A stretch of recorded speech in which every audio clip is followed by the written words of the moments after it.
Genesis chapter 4. Genesis 4. Genesis chapter 4. You've already preached on this one. Well, this one could be preached on so many times, and I've never preached on the things we're about to hit. Boy, you got a heckler right away. Genesis chapter 4. As you go through your Bible, it takes a while, but as you go from Genesis to Revelation, by the time you get to Revelation, you've forgotten a lot of things that were in Genesis. Then when you get back to Genesis, it's like you've met an old friend.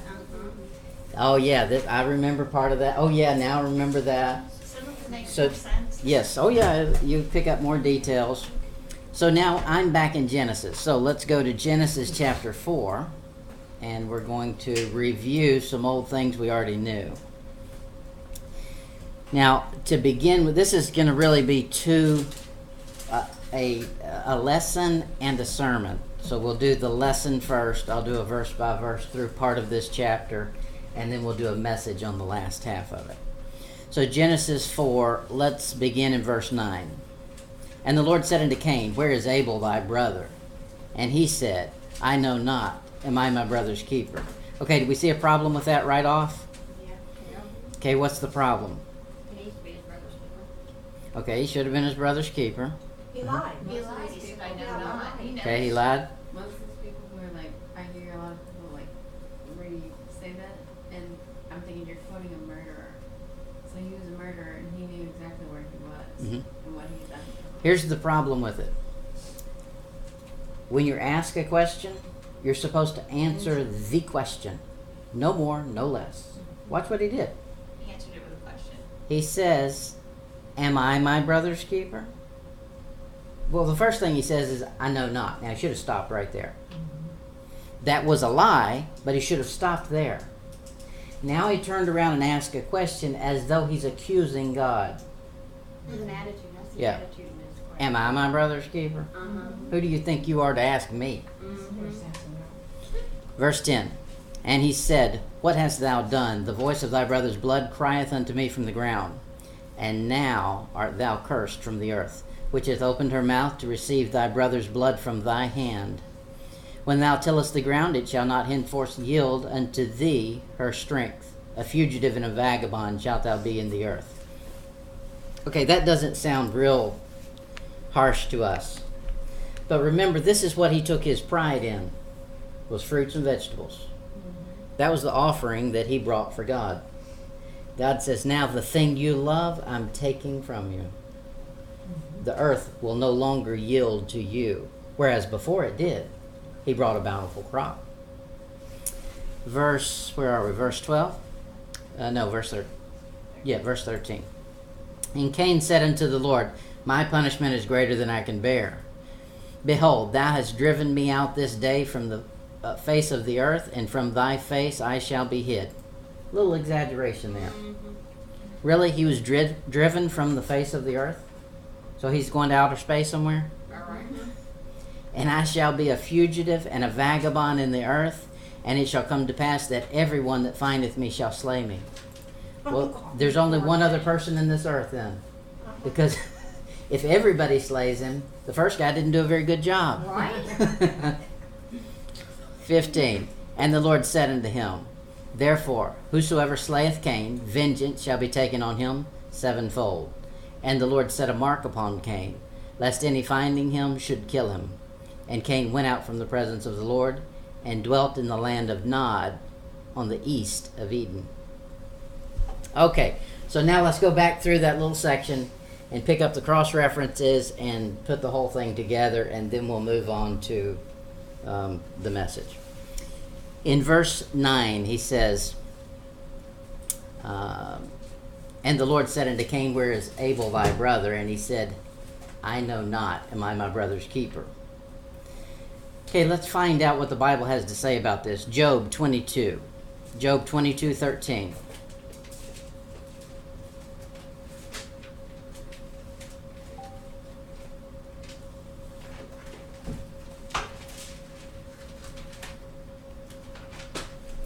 Here's Cain's problem. He thought, God's just like me. I know that I could fool mom and dad. I could fool, another person so I can fool God. He's used to being a con man. Job 22, verse 13. Job 22:13. And thou sayest, how doth God know? Can he judge through the dark cloud? Thick clouds are a covering to him that he seeth not, and he walketh in the circuit of heaven. He's busy doing something else up in heaven. He doesn't have time for all this little stuff I'm doing down here. But he does. He knew everything that Cain had just done. He knew it all.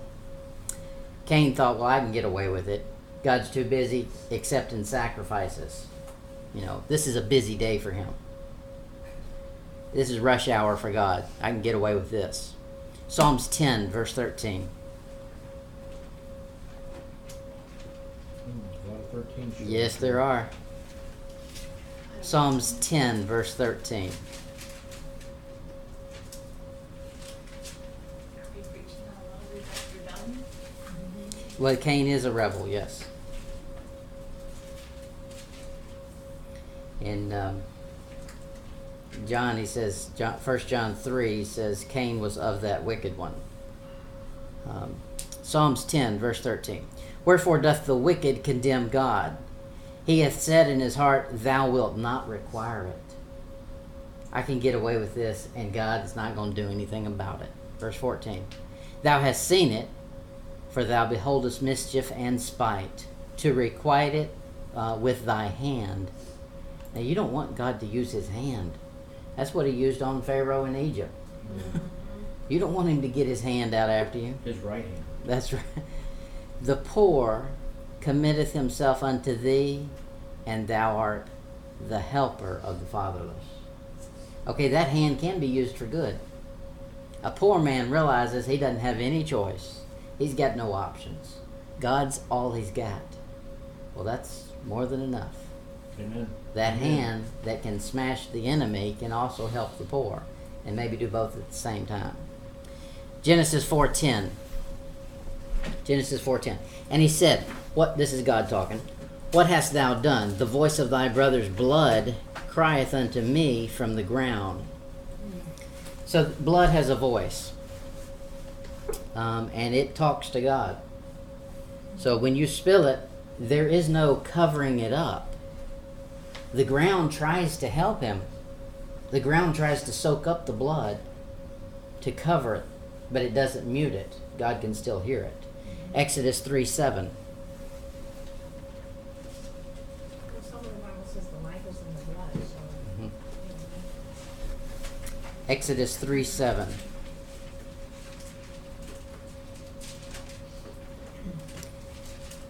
Exodus 3:7. The Lord said, "I have surely seen the affliction of my people, which are in Egypt, and have heard their cry by reason of their taskmasters, for I know their sorrows." This is interesting. God knows your pain. So, when something happens to Abel, God knows it immediately. Now, we understand that with Jesus Christ, because he says in Hebrews, we have not a heavenly high priest which cannot be touched with the feeling of our infirmities, but was in all points tempted like as us, yet without sin. So we understand that with Jesus. We know that he was on earth, he suffered, he went through pain, he understands the feeling. But this tells us God the Father does too. Remember, he created the feeling. He created your whole body. He knows where all the nerve endings are. When you stub your toe, he knows exactly which nerve ending you hit. He made it. He said here he knows the suffering of his people because of the taskmasters. That's an internal thing. You're getting treated bad at work. You've got a taskmaster. I know, I got one.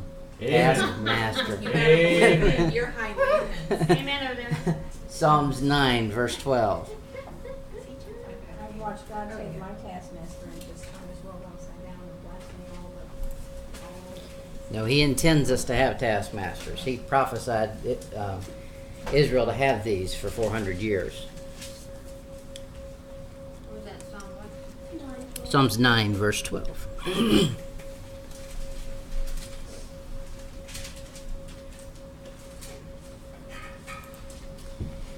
God is an investigator.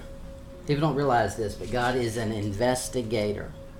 And if ever you wanted or didn't want a good investigator, God's the one. If you needed an investigator, man's miss a lot of things. God doesn't miss anything.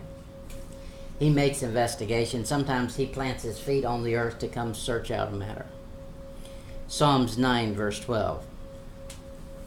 When he maketh inquisition for blood, he remembereth them. He forgetteth not the cry of the humble.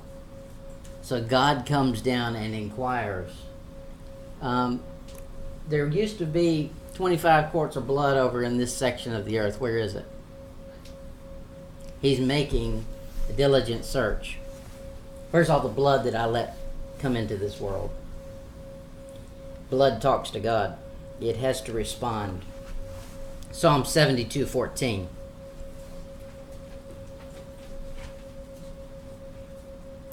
Psalm 72:14.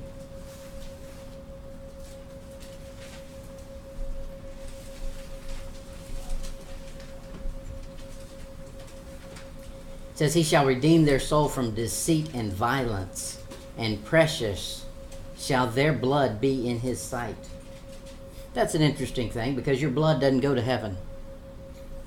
You realize that? When you die and you leave this earth, it's just your spirit that goes.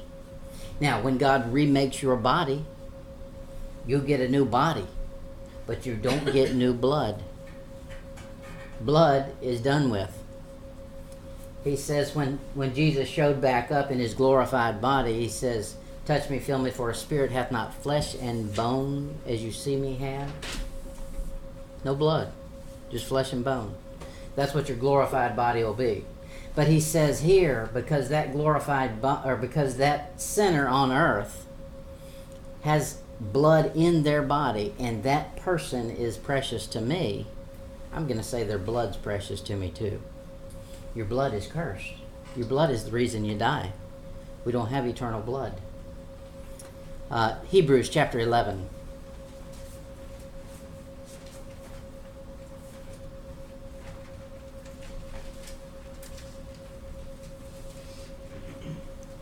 Hebrews 11:4. Now you should be praying. You should be talking to God all the time. He says pray without ceasing. You should talk to God. Because if you don't, your body tattles on you. I don't know if you realize it or not, but your blood is already talking to God. Whether your thoughts are or not, your blood is. Look at this verse. Hebrews 11:4. By faith Abel offered unto God a more excellent sacrifice than Cain, by the which he obtained witness that he was righteous, God testifying of his gifts.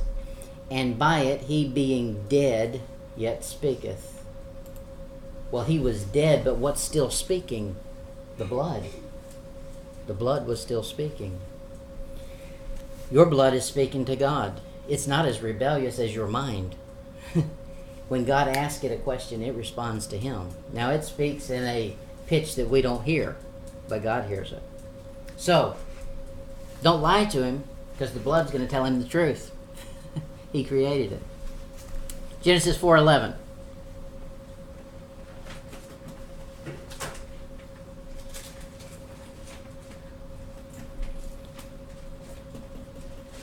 Genesis 4:11. He says, and now art thou cursed from the earth, which hath opened her mouth to receive thy brother's blood from thy hand.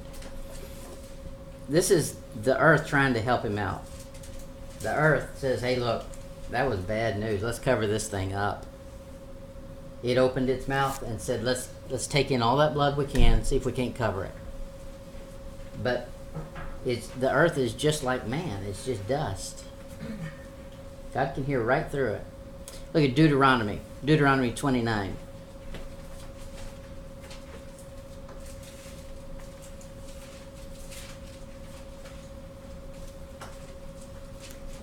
Cain was not really too concerned with the curse. He threw a fit about it, but he wasn't real concerned about it. Because he didn't try to rectify the situation. He never said anything honestly. Deuteronomy 29:19. And it came to pass, when he heareth the words of this curse, that he blessed himself in his heart, saying, I shall have peace, though I walk in the imagination of mine heart, to add drunkenness to thirst. And that's what people do. They say, look, God's going to curse all of these other people, but not me. And as a matter of fact, I believe it so much that I'm going to go get drunk so I don't have to think about it. They don't believe it. The fact that they've got to use alcohol to wash it away tells you something. They really know the fact. The fact is, God is just and the justifier of them that come to him. So if you commit a trespass, it requires a payment to be made. Verse 20. The Lord will not spare him, but then the anger of the Lord and his jealousy shall smoke against that man, and all the curses that are written in this book shall lie upon him, and the Lord shall blot out his name from under heaven. Now, if you ever had an inclination to touch alcohol, this verse ought to scare you to death. Verse 21. And the Lord shall separate him unto evil out of all the tribes of Israel, according to all the curses of the covenant that are written in this book of the law. If you're playing with alcohol and life is hard, you can just count on it. Right there, the verse tells you there's a curse associated with it. Look at Isaiah 26.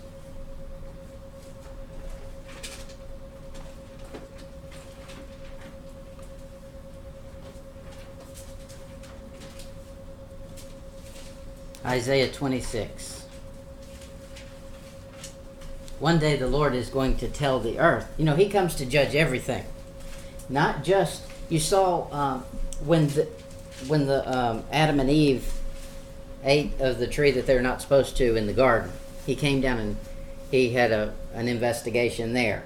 Put everybody on trial. And there he went against the ground. He went against the snake and Adam and Eve. Okay, so everything's cursed. So when God comes back to judge, he judges everything, not just humans. Look at this verse. Isaiah 26, verse 21. For behold, the Lord cometh out of his place to punish the inhabitants of the earth for their iniquity. The Lord also shall disclose her blood, and shall no more cover the slain. So he's going to command the earth, hey, open it up, let me see all the blood that's been shed. That's pretty powerful. Imagine Hitler. Hitler standing up there and he says, okay, open it up. Show me all of Hitler's blood. He rolls that back. And particularly with his people. Yeah. Even more cursed. Yep. But let's not get too high and mighty about it. The Bible says if you hate your brother in your heart, you've become a murderer. So he might just roll it back that way too.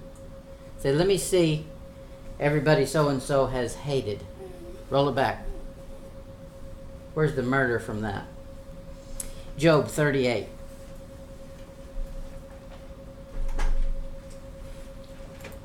Job 38. You know, the farther back you go, the more logic you find. The farther in time we've come, the less we've been able to think. Now, we have new inventions, and we've got all kinds of technology and gadgets, but it's not helped our brain a bit. So let's find some common sense, some reasoning from Job from way back. Job 31:38. Job 31, verse 38. I thought you said 38. He did. 30 what? I thought you said Job 38. He didn't say what Job the- 31. Chapter. All I heard was Job 31. Okay, go Job 31, verse 38 to 40. Okay, y'all got that marked? Put your finger there and look at verse 35.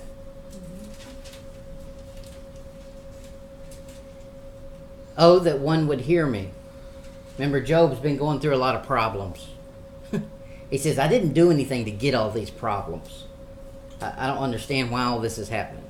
Job 31:35. Oh, that one would hear me. Behold, my desire is that the Almighty would answer me, and that mine adversary had written a book.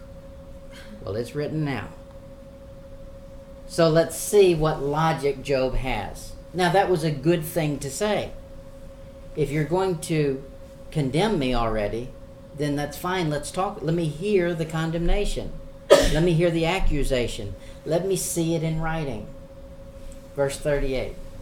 If my land cry against me, or the furrows likewise thereof complain, if I have eaten the fruit thereof without money, or have caused the owners thereof to lose their life, let thistles grow instead of wheat, and cockle instead of barley. The words of Job are ended. So this is what he said. He said, it's reasonable that the ground respond to the person I am. If I'm wicked, prove it with my crops. He said, if I've really done wrong, when I plant wheat, don't let wheat grow. Bring up some thorns and thistles. If I'm planting barley, let a thorn bush come up. He said, that's what ought to happen. That's sowing and reaping, literally. So that's what Cain refused to recognize. Now, he knew it.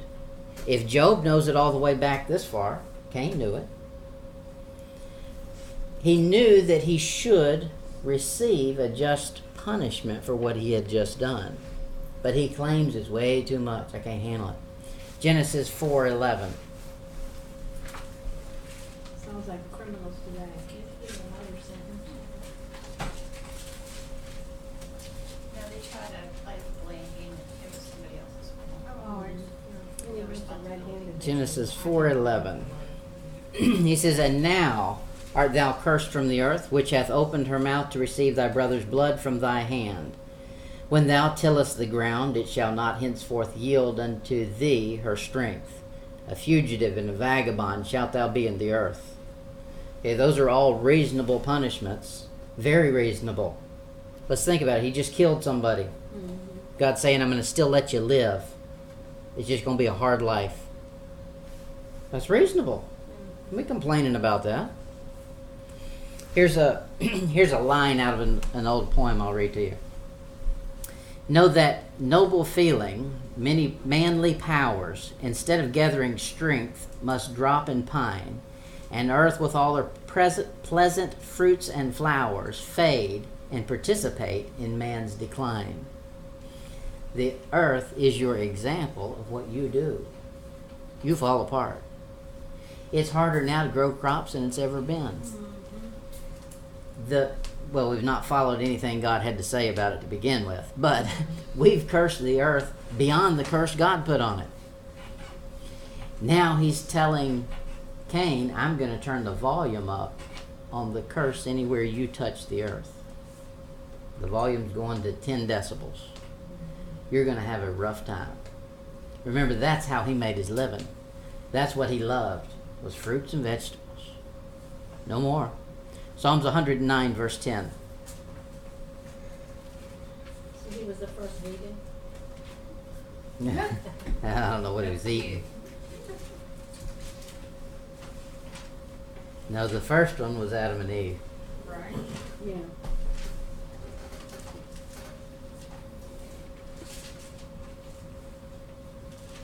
Psalms 109, verse 10. Let his children be continually vagabonds and beg. Let them seek their bread out of their desolate places. Now we're going to find later on that's exactly the fulfillment of Cain's seed. His genealogy is just this: continually vagabonds, begging. Hosea 9, verse 17. So we see his seed on the corners. It actually kind of sounds like the gypsy. So that one? Vagabond is just like that, somebody who's a vagrant. They don't belong.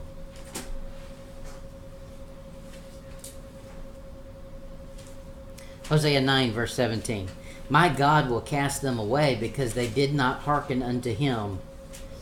Hearken means more than just to let the sound go in your ear. Hearken means to be in submission to it. Hearken means to obey it, to do something with it, to be honest in response.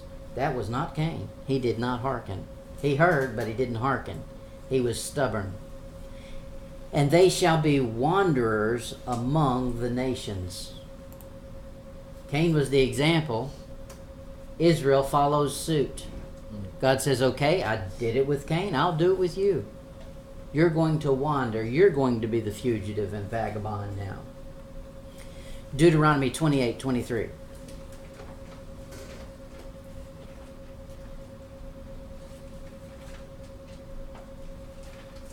Deuteronomy 28:23 to 24.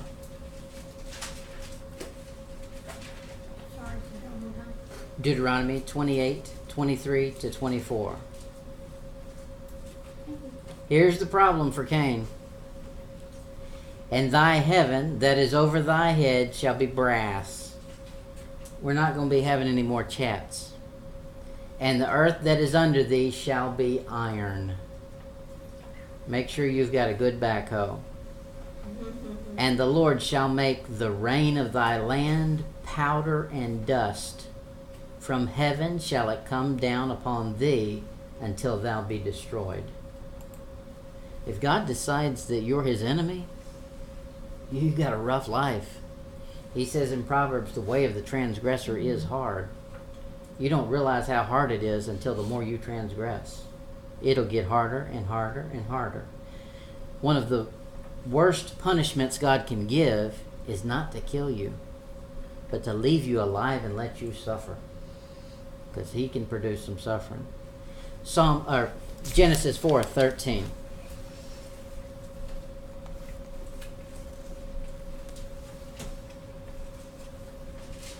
Genesis 4:13. Now Cain's going to educate God. And Cain said unto the Lord, my punishment is greater than I can bear. Okay, God's already proved he knew more than Cain thought he did to begin with. Now Cain says, you've given me punishment and I can't do anything about it, but I'm going to tell you it's more than I can handle. Who do you think made you, buddy? Who do you think just told you killed somebody when you wanted to lie about that? Okay, so if I say you can bear it, I'll make sure you bear it. Revelation 16:9.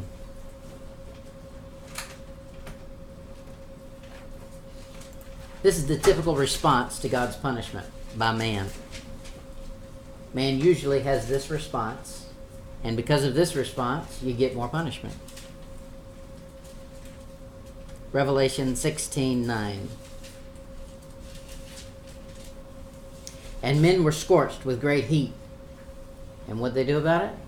And blaspheme the name of God, which hath power over these plagues.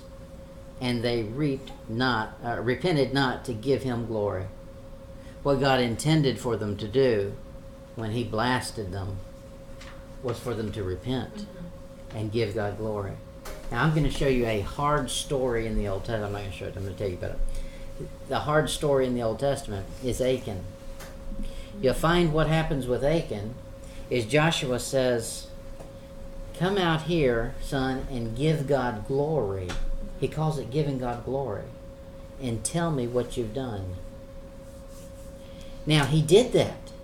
He gave God glory and explained what he had done. You know what happened to him? Yes. He got killed.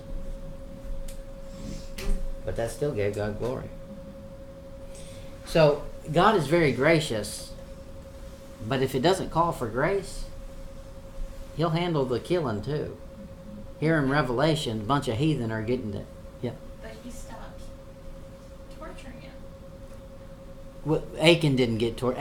Achan's the one who stole the gold bars and the clothing and hid it in his tent. What happened was the children of Israel were going up against Ai to defeat it. And when they couldn't defeat it, they said, hey, there's a problem here. What's going on, God? God said, well, you got sin in the camp. So find the sinner, let's kill him, and then you'll be able to go capture the land. And they did. Revelation 16, verse 11. He also killed his whole family, too. And he connected to him when he was there. And burn it. So somewhere over there, In the Valley of Achor, you can find some melted gold. Revelation 16:11. Yeah, but I don't think you really want it. I wouldn't touch it. I wouldn't. Don't put that under your mattress. And blasphemed the God of heaven because of their pains and their sores, and repented not of their deeds. Okay, God keeps pouring it on. Man keeps not repenting. Look at Lamentations 3:39. You've seen this verse before, but it's a good one. It's a good verse to memorize.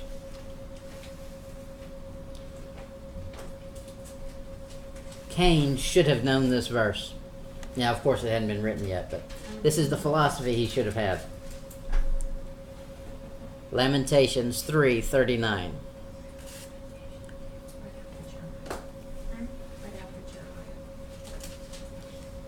Lamentations 3:39. Wherefore doth a living man complain? Well, that's not a good thing anyway. A man for the punishment of his sins. He says, look, if you're still living and breathing, I don't want to hear any complaining. He said, if you got problems, it's probably your sin I'm punishing. So, when life deals you a bad hand, chalk it up to it's punishment for something you've done. You deserve it. But you're still alive. You got breath. God didn't have to give you breath. Amen. That's borrowed. You didn't create any breath. You didn't think about making your circulatory system work. God's doing that. You're on borrowed time, borrowed everything. If you're still living, you really shouldn't be complaining. Ezra 9:13.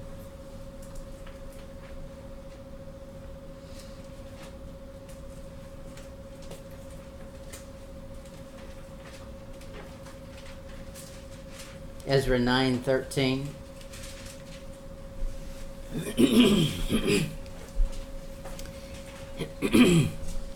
Now, God lays out what punishment you deserve. But then God is so gracious that He never gives you the full what you deserve. Watch this verse. Ezra 9:13. He says, and after all of this is come upon us for our evil deeds. That is, you've been doing some bad things, some wicked things, and life has fallen apart. You've realized now from life, I've been wicked. Okay, let's keep on. And for our great trespasses. Now let's get a proper view of what's happened. Seeing that our God hath punished us less than our iniquities deserve, and hath given us such deliverance as this. God never gives you the full punishment you deserve. If He did, we would all be in hell right now. Amen. Anytime a man can tell God no, that deserves hell. Anytime the creature can rebel against the one who created it and say, I'm going to do what I want, you got no right over me. The Creator has the right to destroy it. But God doesn't. That's how gracious He is. Now, He does punish, and He punishes just enough to get your attention. And if you don't return, when He gives you a little bit of punishment, He pours on a little more. Oh, they couldn't hear me. Let me turn it up. But that's God. Now, this is what He's doing with Cain. He keeps giving Cain punishment. He said, look, the earth's not going to yield to you. Okay, you're going to be a fugitive and a vagabond. He's just not listening. They keep pouring it on. We're going to see in a minute. He puts a tattoo on him. Look at Genesis 4:14.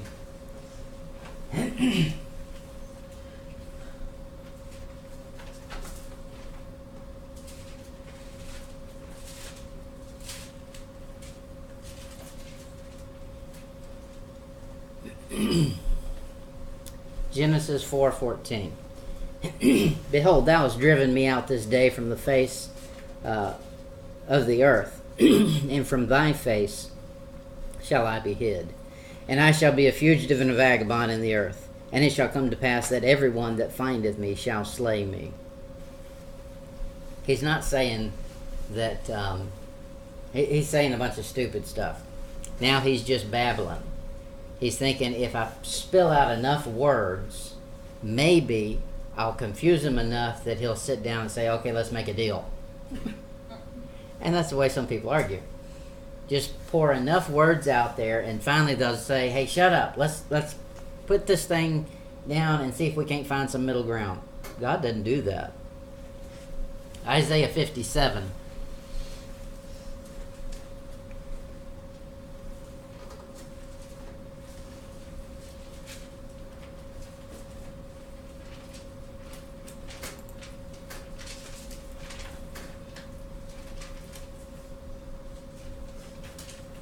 Isaiah 57:17. For the iniquity of this covenant was I wroth, and smote him. I hid me, and was wroth. He's really mad. and he went on frowardly in the way of his heart. The problem becomes this. He already had determined the course he was going to take, and he wasn't budging. God had determined that course is going to cost you. Don't go that way. He said, no, I'm going this way. And I'm going to further try to convince you that it's reasonable for me to go this direction. He's the one who did the moving, not God. God was the same. God had already laid out what he required. This is the sacrifice I require. Do this sacrifice and live. Okay? Your brother's blood's crying to me. Let's talk about it. He didn't want to talk about it. He wanted to lie about it. So he's heading down a path. Once you start down a wicked, rebellious path, you're going to find it leads to multiple murder. And not just through you, but through your descendants. You begin a family of rebellion. Isaiah 64.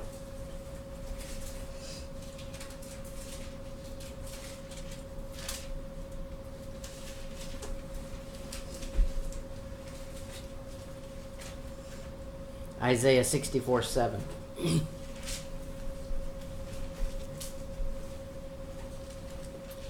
The wicked is driven away in his wicked. Where am I? Isaiah 64:7. And there is none that calleth upon thy name, that stirreth up himself to take hold of thee. That's what it takes. It takes you determining that you're going to do something. God's not going to overpower your will. He's not. You got to decide you're going to do it. Okay? I know what's right, and I'm going to do it, period. It ain't going to be easy, and there's no simple way about it. The second you make that step, God makes it easy. But until you've made the step that seems impossible, there's nothing easy about it. He says that some people need to stir themselves up to take hold of him. Why?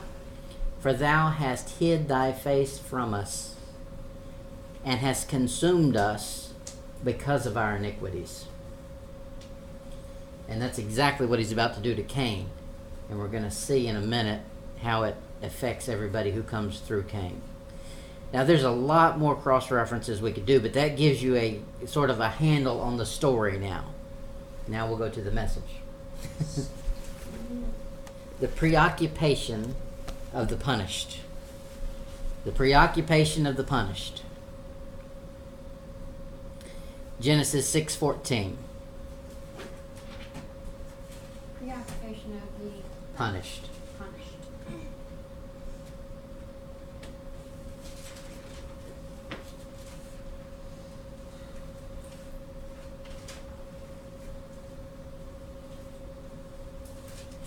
Genesis 4:16. And Cain went out from the presence of the Lord and dwelt in the land of Nod on the east of Eden. Okay, he's gone right back to the place God said you can't come in here. So he said, I'm going to get as close to Eden as I can. Maybe one day, the angel over there with the sword that's swinging back and forth will fall asleep. And I can sneak in there. And I'll be safe in the Garden of Eden. He goes as close as he can to the garden. He backtracks, literally backsliding, through the land that his parents have come through. He goes back to the land they came from. It says that he, Cain, went out from the presence of the Lord. In his own opinion. God still saw him. God was still watching. You never leave God's vision. You can leave his presence. You doing the leaving. He's still at the same place that he always was. You can go back to his presence. But this man is so rebellious he won't. Here's a little excerpt from a poem I'll read you. This is Cain to the T. This is the life he's about to live. Day and night my toils redouble, never nearer to the goal. Night and day I feel the trouble of the wanderer in my soul. That's Cain, and that's going to be his descendants. Sin never affects just one person. That's right. It always affects more people around you, and it always lasts way longer than you thought you could get a remedy for. Exodus 20, verse 18.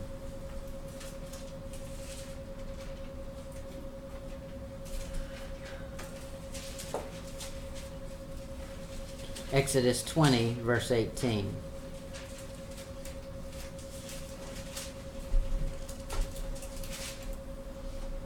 The problem with Cain was he was not willing to take punishment. When you're willing to receive whatever it is God says, you say, look, I messed up. Give it to me. Whatever it is I deserve, let's get it over with. Just give it to me. I don't deserve anything. That's what Cain should have done, but he didn't. Exodus 20, verse 18. And all the people saw the thundering and the lightnings and the noise of the trumpet and the mountain smoking. And when the people saw it, they removed and stood afar off. Today, that God character is a little more tough than what I'm ready for. He is. He is.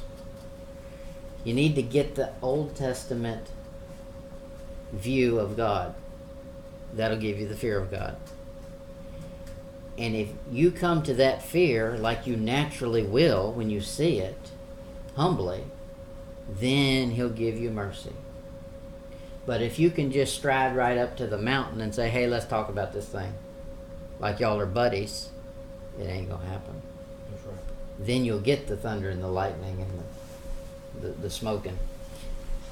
Psalms 68, verse 2.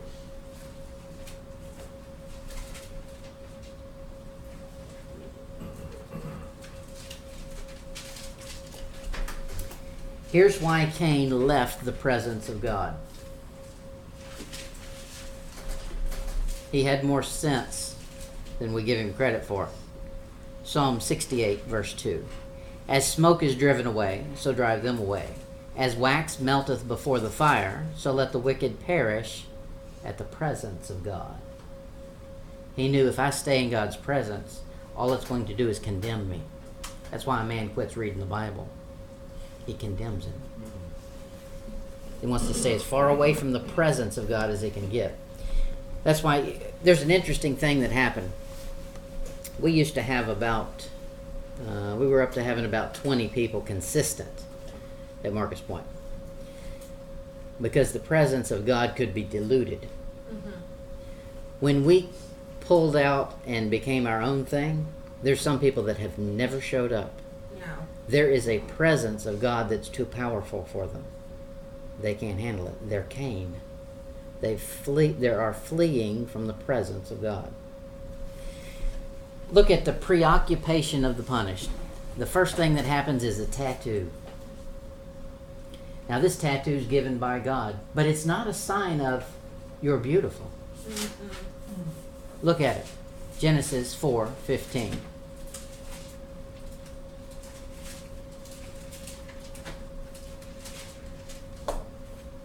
Genesis 4:15.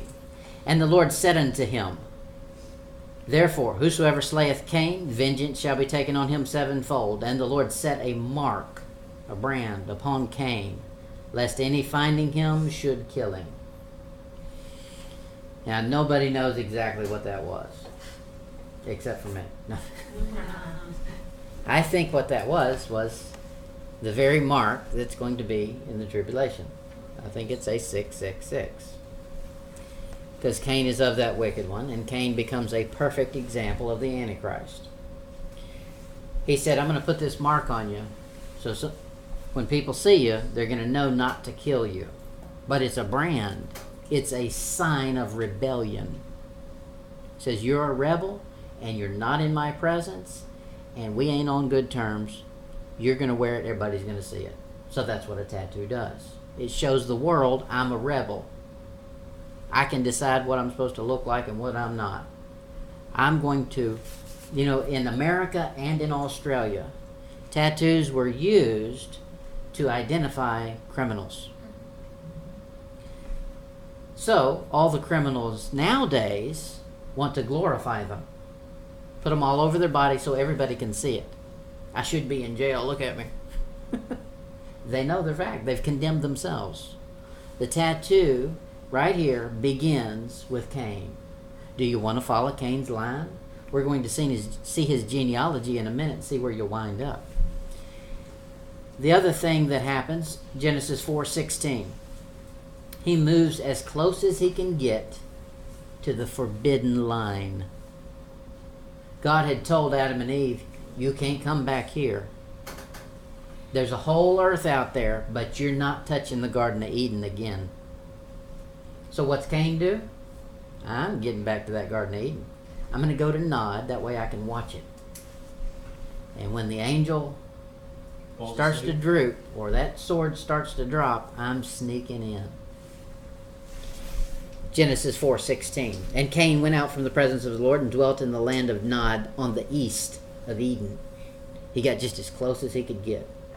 So do a lot of Christians. There's nothing wrong with this. What's right with it? I'm going to come right up to the edge. I'm going to do just as much as I can that just straddles the line. I'm not going to be all out wicked, but I'm not going to be the other side either. I'm just going to get as close to it as I'm comfortable with. It ain't about your comfort. It's about God's. The other thing we'll see is the Defiant Challenge. Nope, that was the Defiant Challenge. I changed my wording here. Okay, look at verse 17. Genesis 4:17. Here's the fortress of the forsaken. Genesis 4:17. And Cain knew his wife, and she conceived and bare Enoch. And he builded a city, and called the name of the city after the name of his son, Enoch. Okay, so what he does now is he says, I got to have some fellowship. I'm out here all by myself. Furthermore, I'm going to produce my own protection. I need a city. God didn't give him a city. He gave him a wilderness, a whole world. He didn't put cities here for man. Look at his idea of it. Psalms 49, verse 11.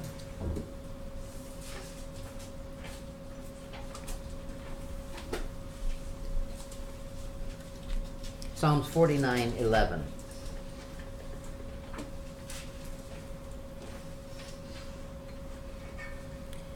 Their inward thought is that their houses shall continue forever, and their dwelling places to all generations. They call their lands after their own names. That's exactly what he did. He said, I'm going to produce my own genealogy. I'm going to produce a generation. We're going to live in... Remember, they lived 1,000 years, so that's it. Very simple to do. Isn't that a vanity thing? Well, I'll show you. It's both. Vanity and it's protection. Because God is no longer protecting him. He's responsible for his own protection. So he builds him a city, a fortress. And then he populates it with his people that he can indoctrinate that he's God. That he's the number one. In Isaiah 5, verse 8.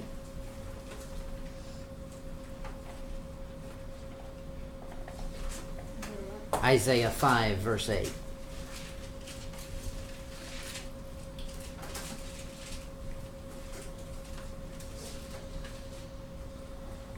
Isaiah 5, verse 8. Woe unto them that join house to house that'd be your subdivision, that lay field to field, till there be no place, that they may be placed alone in the midst of the earth. Cain says, the curse God gave me is that I'll be alone. I'll be a fugitive and a vagabond. Well, I ain't doing that. We're getting a city. Let's see how it works out. Look at Isaiah 14:21. Isaiah 14:21.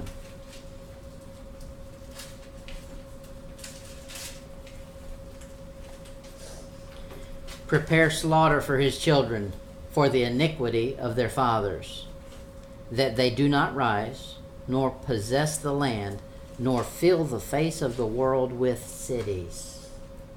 God doesn't like your cities.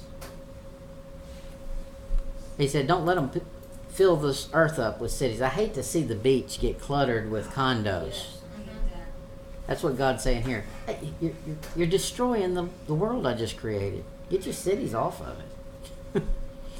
Now, let's think about it for a minute. Wasn't Israel full of cities? There's a difference.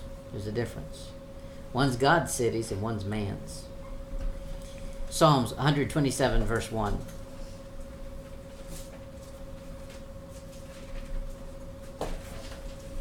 Psalms 127, verse 1.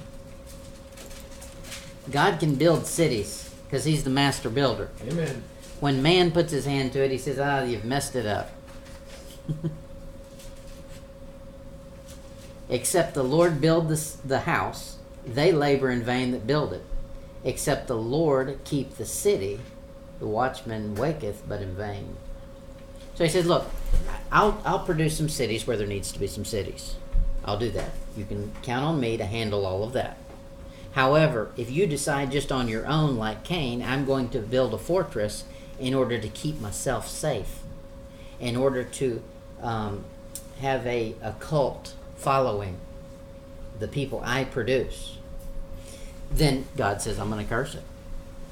The other thing we'll see is a manufactured blessing through the descendants of Cain. He says we're going to manufacture our own blessing because we don't have a God to bless us. So, Christians do the same thing. I'll just bless myself. If God ain't doing it, I'll do it and claim God did it. See, I'm being blessed. I just got into bigger debt. I'm being blessed. God gave me a bigger loan. You know, I've got a $14 million loan on this building already, and I'm going to go out and God's going to bless me with another loan for $2 million. Yes. I've been blessed. Okay. We manufacture things we want to call a blessing from God, but it was a product of our own imagination. That's what he does, or his genealogy does. Look at Genesis 4:19.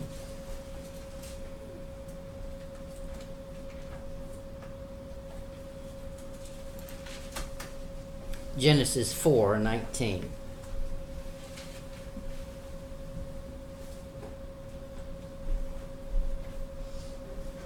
It says, and Lamech took unto him 2 wives. The name of the one was Ada, and the name of the other was Zillah.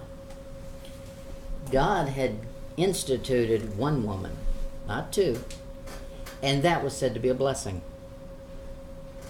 So, he says, I've got no God to bless me, I'll produce my own.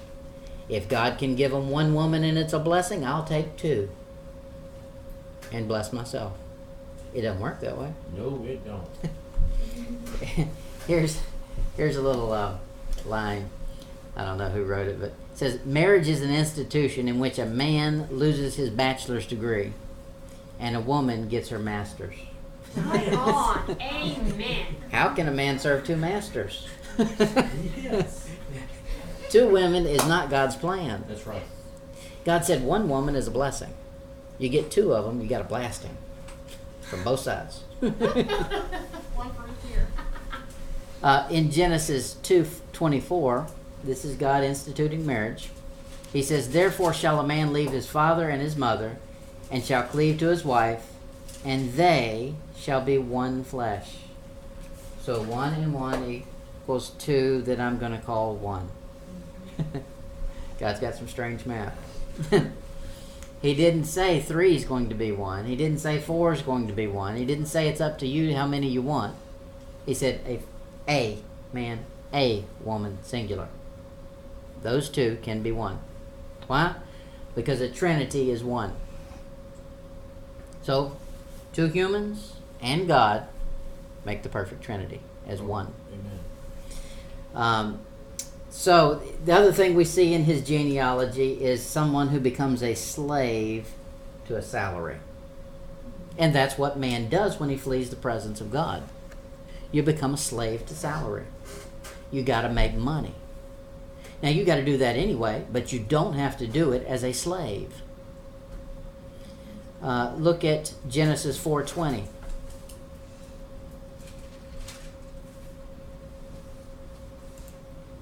Genesis 4:20. And Ada bare Jubal. He was the father of such as dwell in tents and such as have cattle. He's a cowboy. He's out there producing a herd. Now, I'm sure they had cattle before, but nobody was out in tents following the herd. You see that? He's following the herd, not forcing the herd into a pen. Okay, he's traveling with a tent. He's a slave to whatever the crowd is doing. He's a slave to his job. This is how he's going to make a living, his cattle. Well, rather than build a fence and corral them in, he's following them. Now, it must have been a good plan. It worked. He was teaching people how to do it, and he was the father of it. There was a whole system that this fell into. The cattle herding, that's the way they did it. I don't know how they do it. I know how they do it now. I don't know how they did it in the early America, but early in the world, this is how it happened. Let's look at the other thing you find that people are fleeing from the presence of God have, and this will be in his genealogy, is morbid music. Music is a sign of whose presence you're in. Genesis 4:21. Genesis 4:21. And his brother's name was Jubal. He was the father of all such as handle the harp and organ. Okay, that's stringed and wind instruments. That's all the instruments we know. String instrument and a wind instrument. Even your electronic instrument falls into one of 2 categories. String amplification or wind amplification. That's all it is. There's only 2 kinds of music. So, this guy's the beginning of music, but it's coming from the line who's fleeing the presence of God. Your music will increase the direction you're heading. Amen. If you're fleeing from God, you'll be comfortable with wicked music. Yep. What are the words saying? What is the lifestyle of the person that you're following, that you're listening to? What does their lifestyle say? Well, that's what you're going to do. That's what you're following. You'll become what they are, because that's what you're following. The music of the wicked makes them comfortable out of the presence of God. It's designed to pamper them. Okay, you can feel good. Don't worry about not being in the presence of God. I'll make you feel good. Here's some entertainment. Music is very powerful. Look at Exodus 32. Exodus 32:18.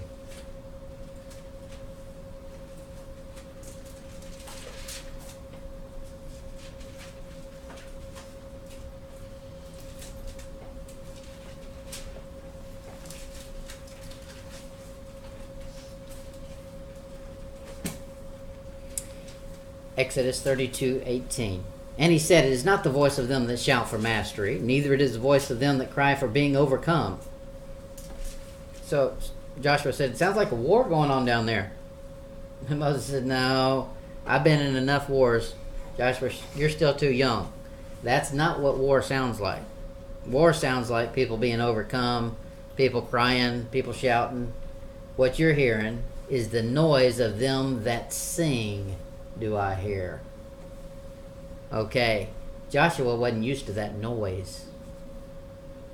You shouldn't get used to it either. Amen. Amen. The world's music is noise to God. And it's creeped into the churches too. That's right. It's right in the middle of it. Job 21.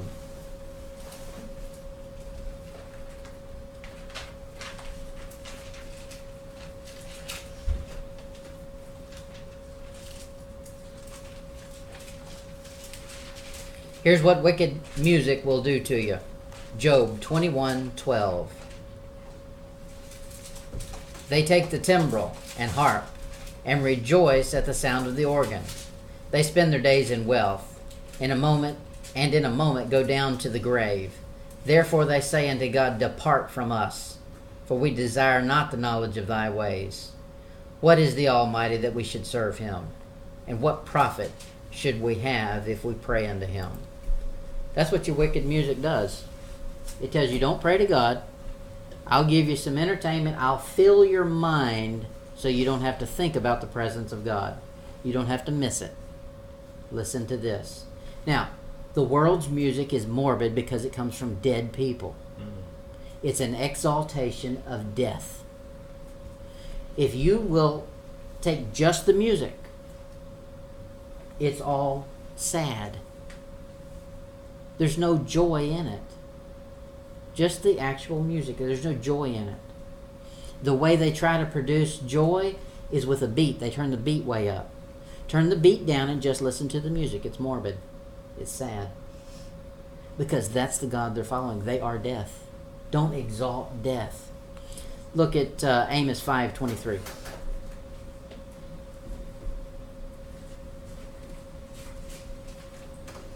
Amos 5:23. This is God talking about wicked music.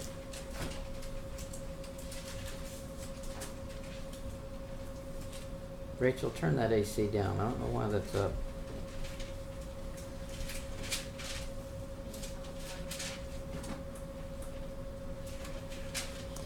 It says, take thou away from me the noise of thy songs, for I will not hear the melody of thy vow. How do you say that? Viols? Yeah, viols. God says, look, I don't want to hear your wicked music. Take it away. Get it out of here. So don't bring it into a church and think that God's right there. Mm-hmm. That's declaring we don't want the presence of God. Mm-hmm. Wicked music says, God, get lost. They're claiming it. The other thing, makes. Yeah, they claim it's worshiping God. The other, it's worshiping the God of this world. The other thing it does is it tells God, we don't want you here, and God tells them, you take it out. So it makes them a rebel. They say, no, we're going to have more of it. So you don't fare well when you get in an argument with God. Amen. Ecclesiastes 7:5.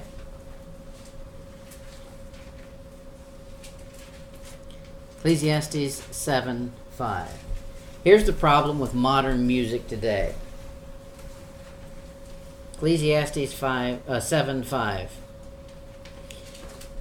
It is better to hear the rebuke of the wise than for a man to hear the song of fools. Study the life of these musicians. And you really don't have to study hard. It's on every tabloid in town. You know, they've all been arrested for 1,000,000 times. They've all done some horrible thing publicly. They're fools. He said it'd be better for you just to go get rebuked by a wise man than it would be to hear this nonsense from a fool. Okay, the next thing we see is professor of productivity. This is all the genealogy that comes from Cain. Look at Genesis 4:22. A professor of productivity. So, God's not blessing them. God's the one who promised Israel, if you'll do what I say, I'll be sure the land multiplies and gives you plenty. Matter of fact, it's going to do so much that every 7 years you can take a year off. I'll be sure that your seed multiplies. You're going to produce enough as the stars of heaven and the sand of the sea. Those are God's blessings. Well, man doesn't have that without God. So they say we can produce it. Let's find a way to have productivity. That's what all business is about. Productivity. Return on investment. Here's where it begins. Genesis 4:22. And Zillah, she also bare Tubal-Cain, an instructor of every artificer in brass and iron. And the sister of Tubal-Cain was Naamah. Okay, so Tubal-Cain becomes an instructor. He's a professor to tell them how to be an architect in brass and in iron. He says, look, the stuff you've been making out of mortar, the stuff you've been stacking stones and sticks together to make a house with, I know that's produced a city, but let me show you a better way to do it. Here's some iron and here's some brass. Here's how you mold it. Here's how you build it. That's what he did. It was productivity. It was a embetterment of society, but not from God, from man. And it was all done so that they could stay safe out of the presence of God. You don't stay safe out of the presence of God. America has gotten more safety inventions now than it's ever had.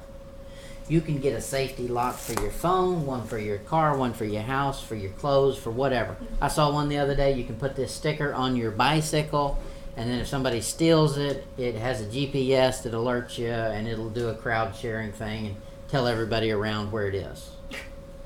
Okay, we're more safe than we've ever been, and we've got more terror than we've ever had. You can't flee from God's presence and have safety, regardless of how productive you think you are. The next thing we'll see is a secret sect of sinners. This is what sinners like to do, is get together in a little club. We'll have us a little group, and it's going to be our secret. Secrets kill. Look at Genesis 4:23.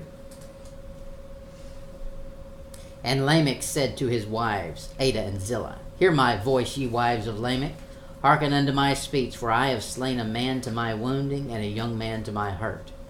If Cain shall be avenged sevenfold, truly Lamech 70 and sevenfold. So now he's done something. He's gone out and murdered somebody. Well, didn't the genealogy start that way? Well, no wonder it's going to end that way. That's exactly what happened. He says, I want y'all to keep a secret. And that's the way it begins. Let's keep a secret of sin. I'm going to tell you my sin, and you can tell me yours. And it'll be just between us. Now you've got a dangerous bond. You can't break that. Because the second you walk off, they're going to tell your sin to everybody. That's the wicked thing about this stupid accountability clubs. That's the way the modern megachurch movement has produced itself. Is we'll get a small group, and in that group everybody tells each other what the sin is. Now they're not going to leave because they feel connected to that group. They have secrets in common. They can't leave. If they leave, they'll be afraid we'll tell everybody. It's a modern movement that propagates a wicked theory, and I don't have time to go into the theory, but it didn't start out as anything Christian. Okay, so that's his club. He's going to have a little household club, a little house group club, and it's going to be about murder. I murdered somebody, but ain't nobody going to do anything to me about it, and I'm tough. And that's going to be our secret. Okay? Stay away from secrets. Stay away from little clubs.